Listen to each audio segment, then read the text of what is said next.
पश्चिम बंगाल विधानसभा चुनाव के दूसरे चरण में अब बारी है दक्षिण कोलकाता की, जहां 29 अप्रैल को 4 अहम विधानसभा सीटों पर मतदान होगा। खास बात यह है कि इसी चुनाव जिले में हाई प्रोफाइल सीट भवानीपुर भी शामिल है, जहां से मुख्यमंत्री ममता बनर्जी मैदान में है। वोटिंग से पहले मतदाता सूची में बड़े पैमाने पर नाम कटने से सियासी पारा भी चढ़ा हुआ है। दक्षिण कोलकाता यानी कि कोलकाता दक्षिणी चुनावी जिले में दूसरे चरण में तहत 29 अप्रैल को मतदान कराया जाएगा।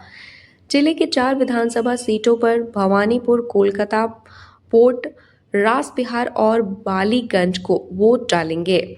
इन 4 सीटों पर कुल 6,89,173 मतदाता अपने मताधिकार का इस्तेमाल करेंगे। इसमें 3,44,911 पुरुष मतदाता, 3,34,238 महिला मतदाता और 24 थर्ड जेंडर शामिल हैं। दक्षिण कोलकाता का चुनावी मुकाबला इसलिए भी बेहद खास है क्योंकि यह इलाका राजनीति और सांस्कृतिक दोनों लिहाज से काफी अहम माना जाता है।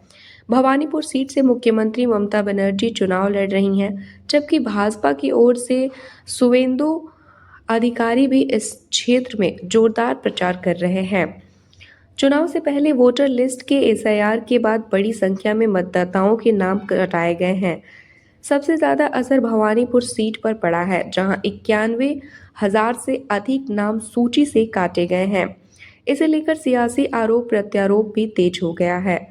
इससे पहले 23 अप्रैल को पहले चरण का मतदान संपन्न हुआ था, जहां 16 जिलों की 152 सीटों पर रिकॉर्ड 93.19% वोट दर्ज की गई है।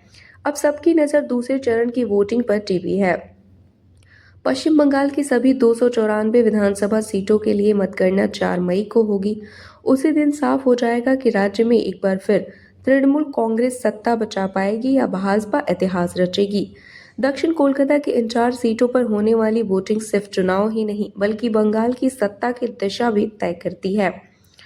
29 अप्रैल को मतदान और 4 मई को नतीजे, पूरे देश की नज़र अब बंगाल पर टिकी है।